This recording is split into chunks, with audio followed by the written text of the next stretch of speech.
轿。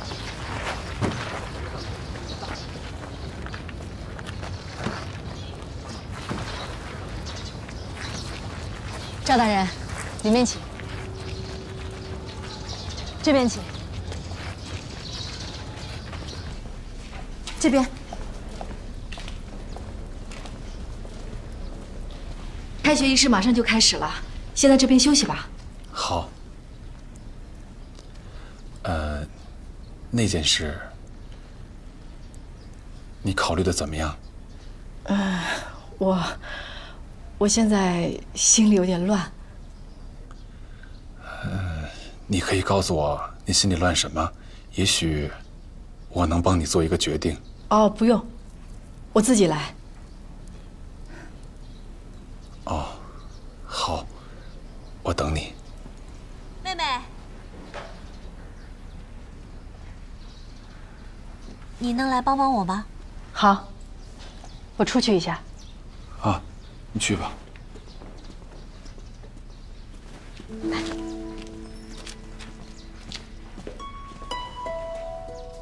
妹妹，来，我肚子太大了，蹲不下。来，你帮我绑一下吧。我来。谢谢啊。你呀，有什么打算啊？啊？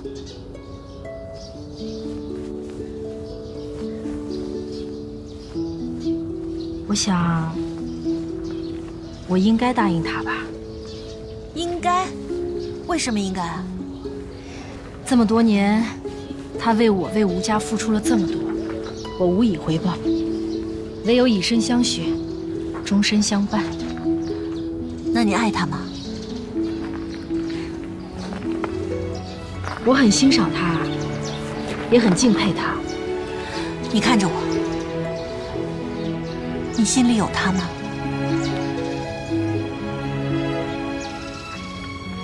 我心里有另外的人，可那个人永远都不会回来。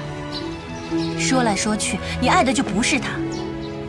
我真的不明白，你不为吃不为穿，也没有什么父兄逼着你，你为什么不可以选择你自己爱的人嫁了呢？如果你爱他，你跟了他，哪怕千辛万苦你也会愿意。如果你不爱他，哪怕他再好，对你再好，那有什么用呢？你不同意我嫁给赵白石啊？休书在你手上，你是自由的。可是自由的定义不仅是你想嫁就嫁，更在于你不想嫁就可以不嫁，这才是真正的自由。千红，你还在那磨蹭什么呢？那开学仪式马上就开始了，还不赶紧站队去啊？哦，来了，快点快点！快去吧。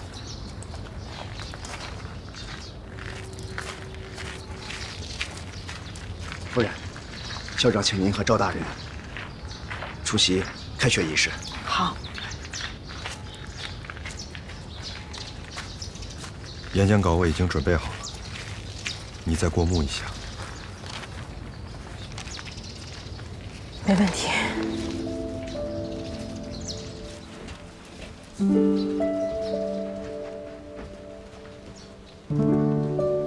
泾阳女子学堂经过3年的努力，我想清楚了。社会各界人士的帮助，今天呢是终于建成了。你决定要现在告诉我吗？是。今天呢，大家怀着喜悦的心情，那你说吧。来祝贺泾阳女子学堂。对不起，胜利。我不能嫁给你。大家安静一下，安静一下。是因为吴聘，泾阳女子学堂，还是因为沈星移？现在开始。或者你舍不得吴家？首先，有请校董吴夫人致辞，大家欢迎。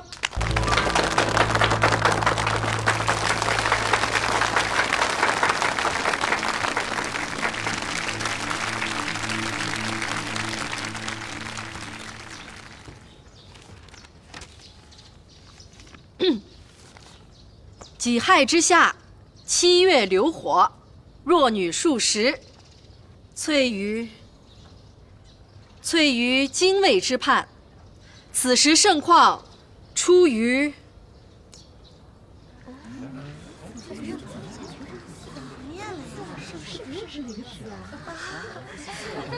你们以后一定要好好读书认字，千万别像我这样，拿着稿子都念不出来。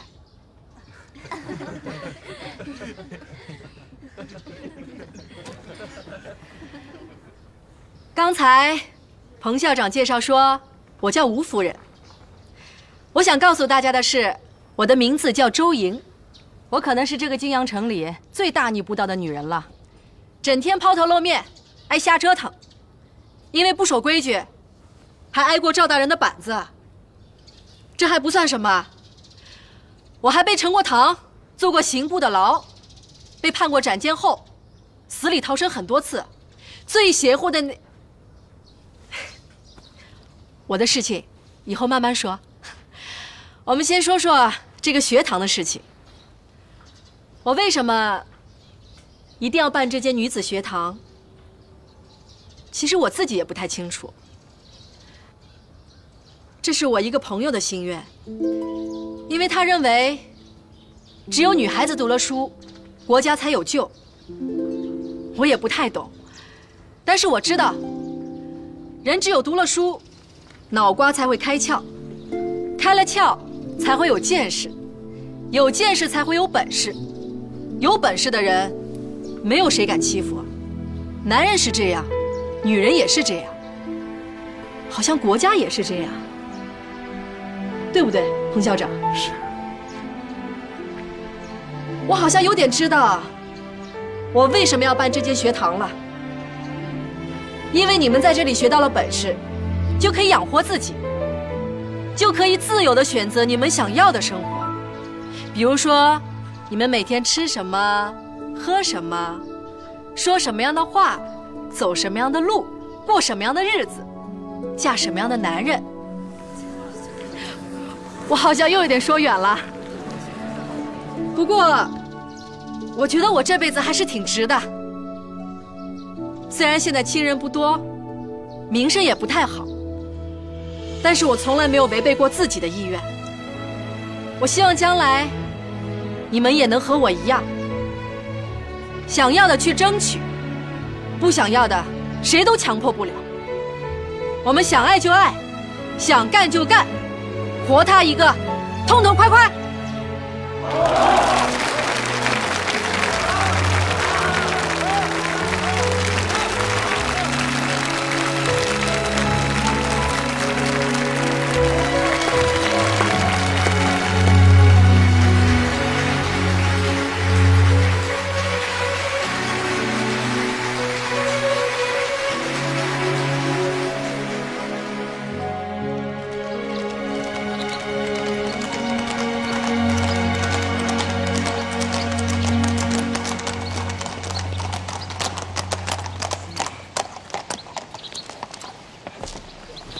赵大人，请。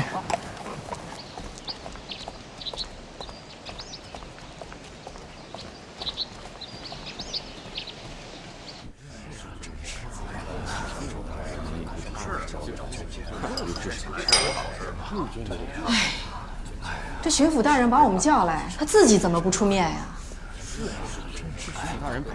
夫人，请少安勿躁。我这都已经喝了3碗茶，吃了4碟点心了，都已经等了2个时辰了。他要再不来，我可就回去了。是，你说我们老等着，这也不是个办法嘛。你这……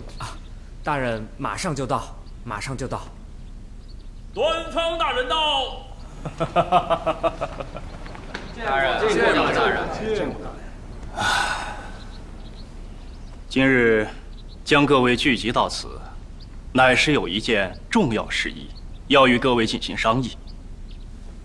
太后皇上移驾西安，乃是西安之福，陕西之福啊！尊请各位知恩感恩，积极报效，多少不论。我在这里给各位郑重的承诺，你们的忠心不会白费。陕西巡抚衙门将会根据报效银两的多少，给各位申请告封。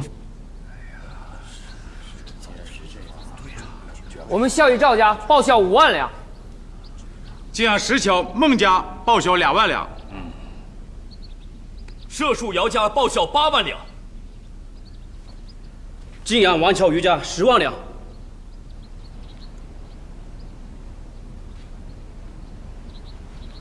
吴州市，你们吴家怎么说呀？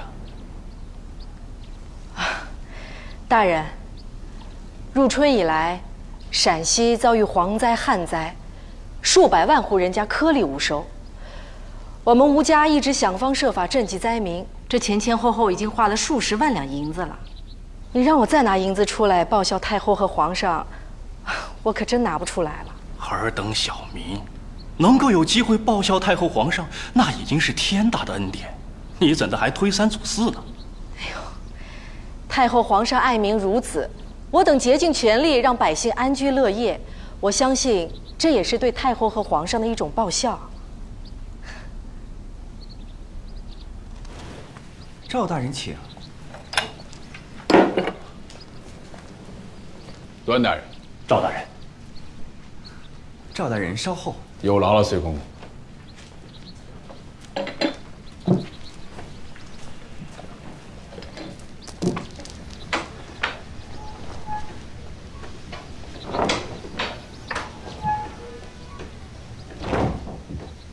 太后皇上正在会见荣禄荣大人，稍后就叫我们。段大人，你可知道皇上太后召见我们是为何事？还不是要这样要那样啊！既然太后皇上开口，我们作为人臣，就尽量去办吧。说是尽力去办，可是巧妇难为无米之炊呀。自从太后皇上到了陕西，不到1个多月，知运集已经花了近30万两白银了。我已经山穷水尽了。竟然花了这么多！光是厨房，就分了荤局、素局、菜局、饭局、茶局、库局、点心局等近10个局，厨师就有100多人了。我这巡抚衙门有多少银子，你是知道的，让我怎么负担呢？那是得想个办法。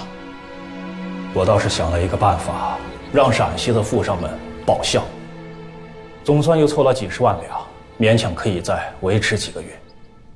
不过，那泾阳吴家的吴州市却是1两银子都没出，我将话都递到他嘴边了，让他多少出个3、5万两，他居然跟我哭穷。这个吴州市向来慷慨，修文庙建学堂，设厂挖井，修渠施粥，从不吝惜千金，怎么会吝惜这区区一点银子？他就是这么跟我说的，说银子都拿去赈济灾民了，没有多的了。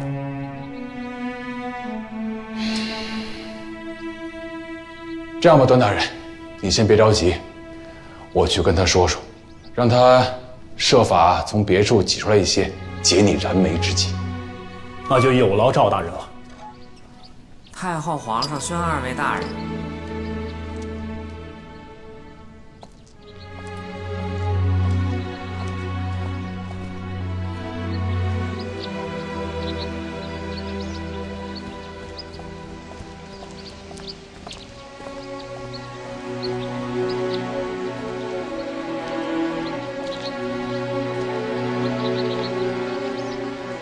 陕甘总督赵白石，陕西巡抚端方觐见。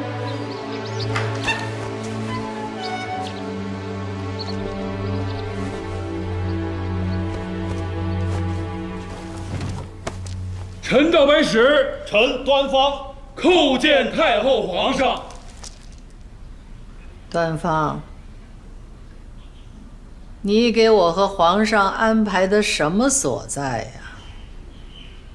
这东走2步是墙，西走2步还是墙，连个像样的召见大臣的房间都没有，这哪里像个行在的样子啊？太后圣明，臣马上着人整改。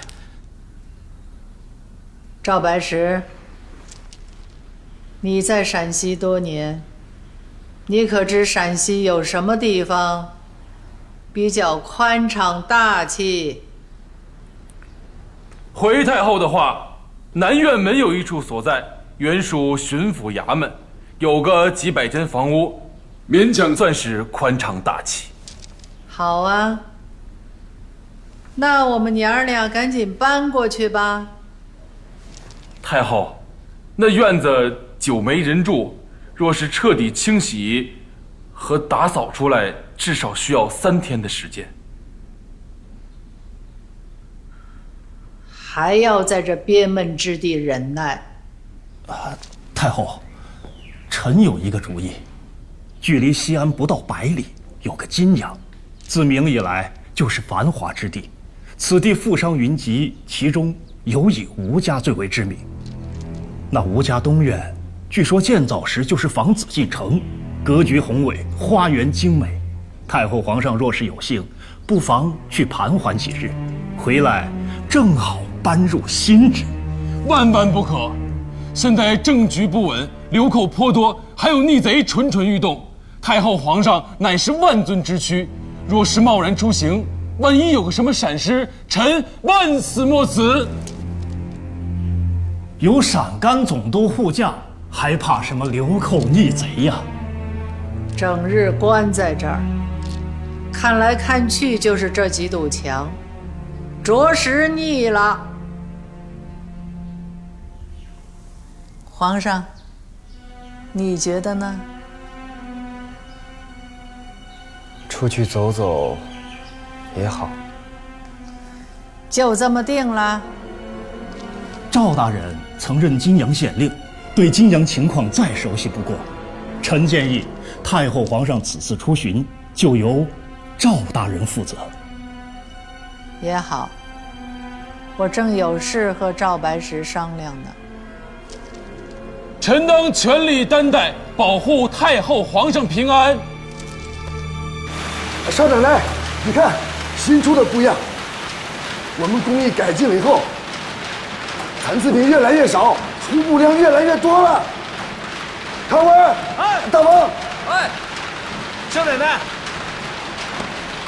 小妹，小妹，大哥，你怎么来了？大事不妙。大哥，坐着说。你平白无故的得罪那端方作甚？你是说报销银子那事儿？3万5万的又穷不了你何必让他没面子？若是做善事，别说3万5万，就是30万50万我也不会皱眉。可他要那银子，却是给太后皇上零花，而且明摆着就是为他自己邀功，我又何必迎合？你这次把他得罪的不浅。陕甘总督是我大哥，我还怕他？是，他明面上是不能把你怎么样，但他暗地里捅你一刀，那可是他的专长。你看看，这次他把一桩大事推到了你的头上。什么事啊？太后皇上巡游泾阳，点名让吴家东院接驾。吴家东院接驾？接就接呗。你以为是家里来个客人那么简单呢？啊？不就是来个客人吗？远道而来的婆婆和大兄弟。太后是你婆婆，皇上是你大兄弟，那你是谁呀？啊？你还真别说，我爹在的时候曾经说过我是宫里的格格，我是被人狸猫换太子换出来的。喝茶。哎，我说你。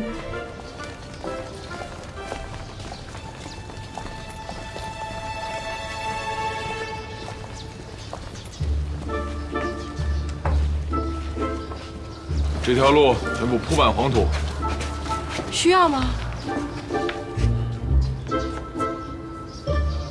回头就办。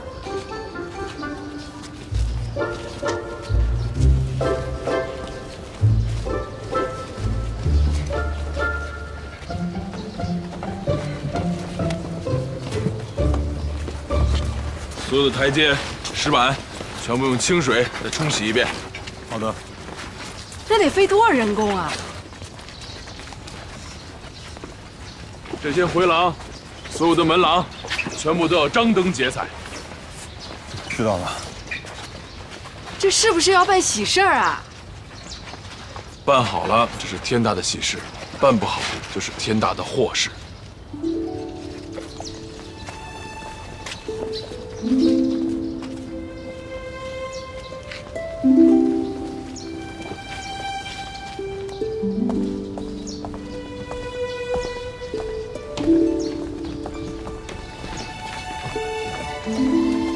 这几个灯笼全部换掉，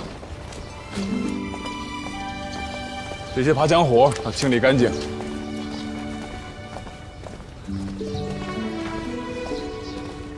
那棵树要砍掉。不行，这棵树是吴聘的爷爷亲手种下的。那棵树极易藏人，是防范的死角，必须砍掉。还有，那个假山要搬走。这个回廊要重新清洗干净。我都记下了，邵大人。你干脆啊，把东院拆了算了。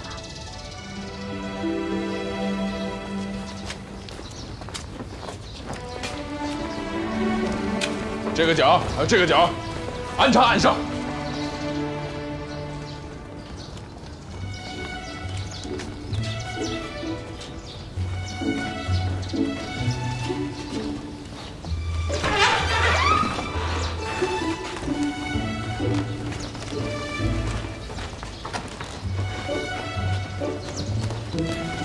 这几间偏房留给宫中的侍卫，我们的人放在外面几间房里，万一有事，互相有个照应。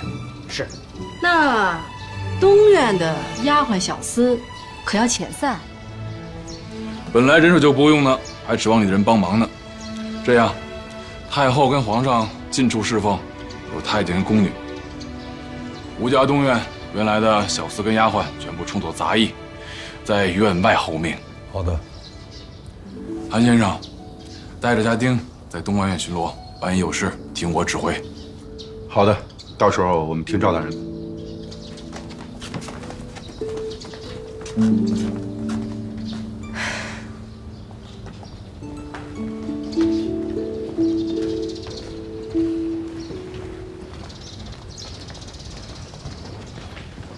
这间院子不错，留给太后跟皇上做寝宫。是。那我娘咋办呀？自己想办法。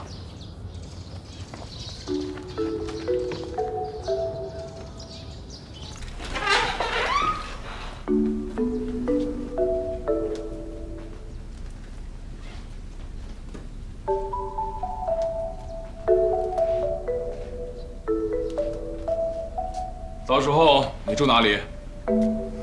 无所谓啊，最好把我也撵走。那你还是住别院吧，有事我去别院找你。现在吴家东院的一切，我心里都有数了。唯一放心不下的，就只有你了。我啊？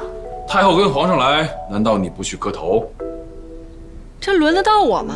万一轮到你，你怎么办？那我就磕呗。说的倒是简单，这磕头可是很有讲究的。民女周莹恭请太后圣安。眼睛，叩见太后的时候，万万不可头去。记住了。哎，你又错了。怎么啦？太后皇上没让你起身，万万不可直身起立。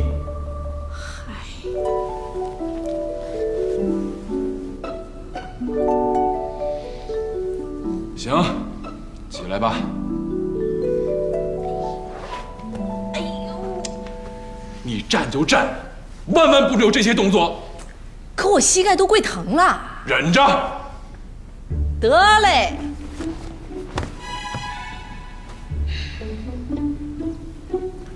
太后肯定会问你姓甚名谁，哪里人士，你照实说就好。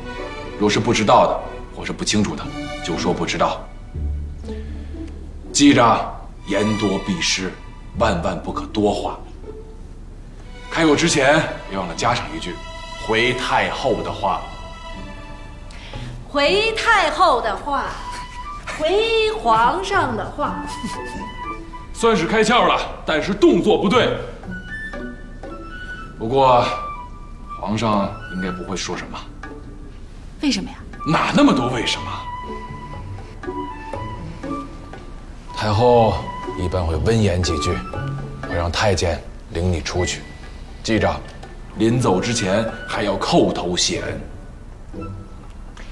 谢太后恩典，谢皇上恩典，记住了。看你，就是这句，别忘了啊！然后就完事儿啦。出了这六传经才算完事儿。记住，万万不可背对皇上太后，万万不可喧哗，万万不可脚步沉重。哎呦喂，这也万万不可，那也万万不可，这也太累了吧！伴君如伴虎，切记切记。太后皇上驾到，跪！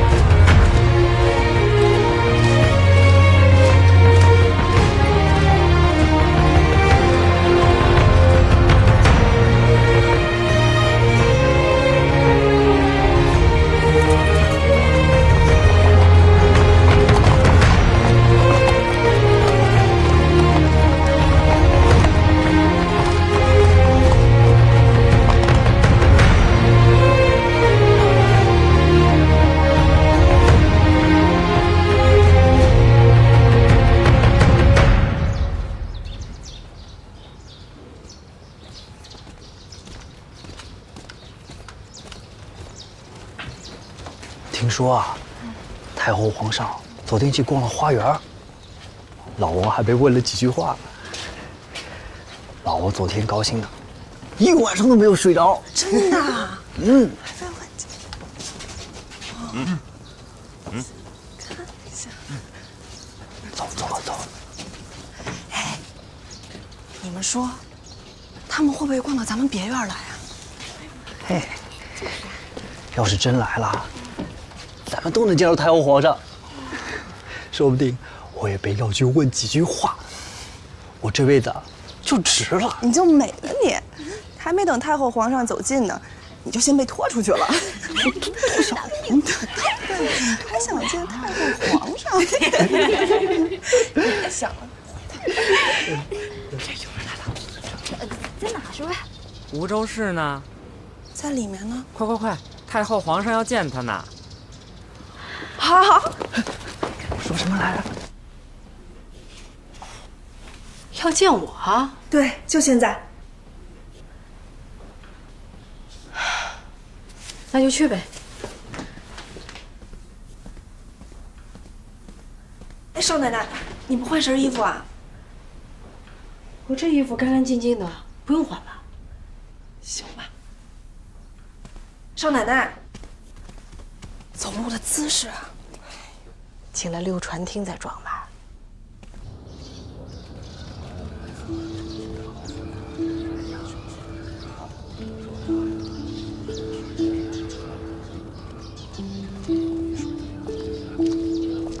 记住，少说话，多磕头。皇上太后喜怒无常，万一那句话惹恼了他们，后患无穷。去吧，我在这儿等你。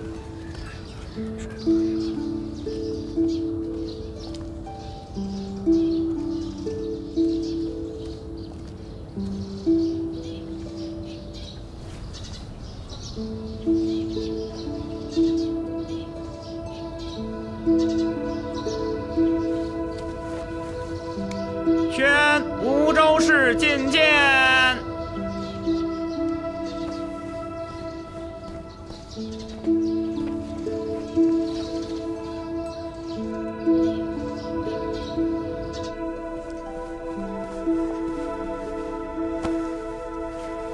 梧州市恭请太后圣安，梧州市恭请皇上圣安。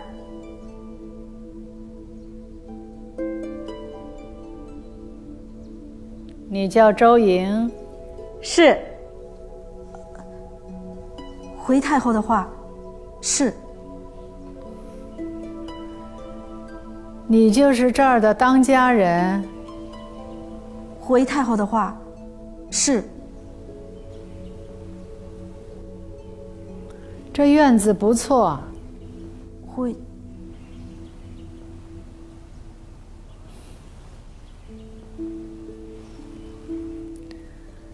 你今年多大啦？回太后的话，今年虚岁32岁。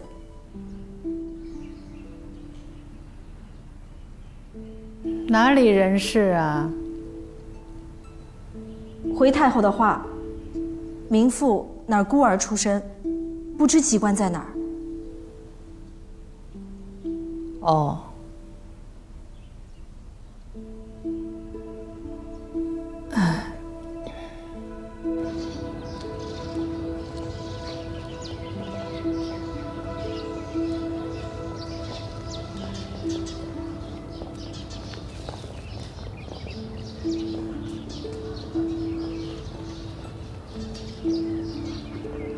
崔公公，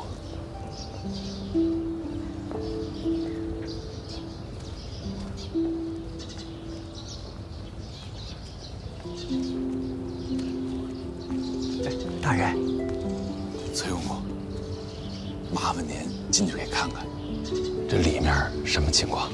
哎，好。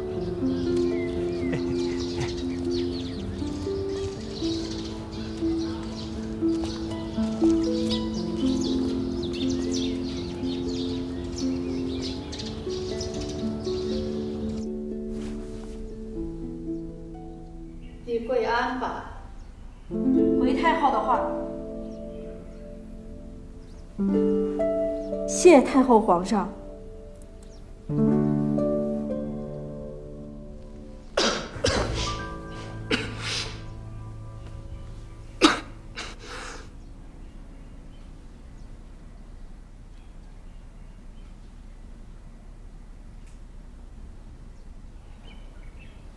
听说你少年守寡，或吴家破败，你一手接掌，将吴家再次振兴。回皇上的话，人说齐家治国平天下，名妇只是齐家而已，而太后皇上治国平天下，那才是了不起。你还知道齐家治国平天下？看来是读了点书的。回太后的话，名妇只认识几个字而已。那你说说，你挣下这份家业靠的是什么？回太后的话，只靠一个字，变。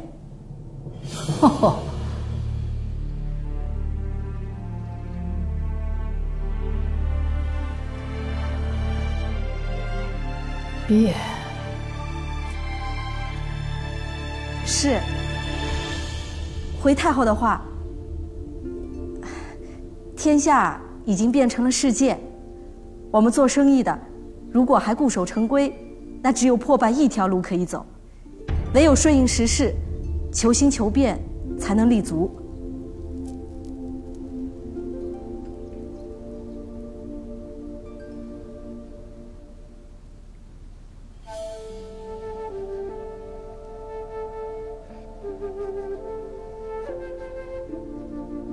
起来说话吧。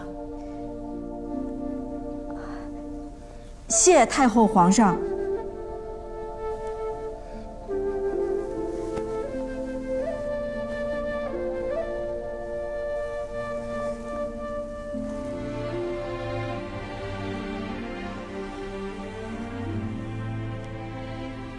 你初掌吴家时，那些男人可曾服你？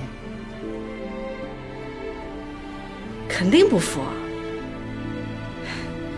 但只要我能带着大家过上好日子，那后来自然也就心服口服了。倒也是这个理儿。你刚才说要顺应时势，求新求变，那祖宗之法还要不要呢？祖宗之法，如果能帮我挣到银子，那我就用；如果不能，我就不用。哼，你倒实在。不过啊，以我这么多年做生意的经验，我倒是觉得，有时候洋人之法倒是比祖宗之法好用。说来听听。我们吴家最老的生意是做土布，但几年前就已经关门大吉了。而我们的洋布工厂用的是英吉利的机器，最先进的制革经验，反而成了最赚钱的产业。我现在还跟另外几个洋人谈别的生意。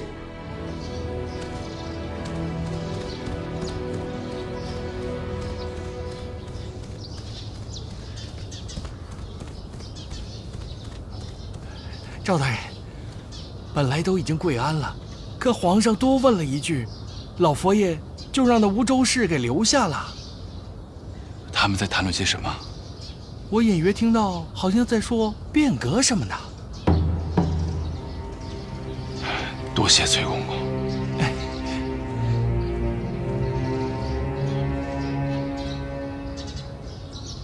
除了求新求变之外，那你打理生意还有什么诀窍？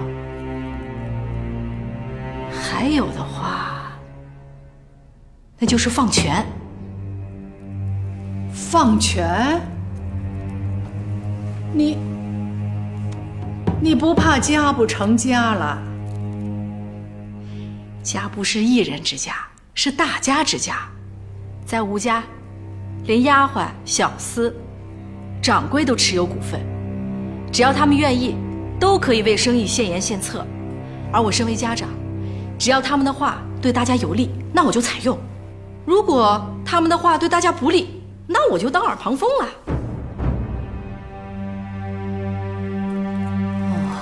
你还把股份分给了下人，你不怕背负败家的罪名？众人持股，心往一处想，劲往一处使，事半功倍。千两银子之家，我就算全部拥有，也不过是千两银子。而现在，众人持股，家业翻番，我就算只占股30%，那也是万两银子计算，何来败家一说？看来是尝到了甜头。所谓民为邦本，本固邦宁，就是这个道理。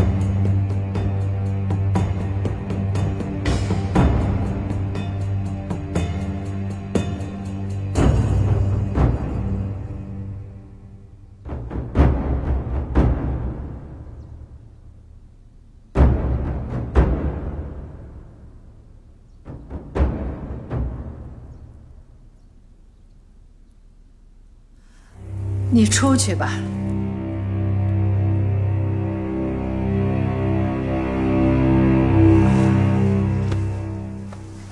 谢太后皇上。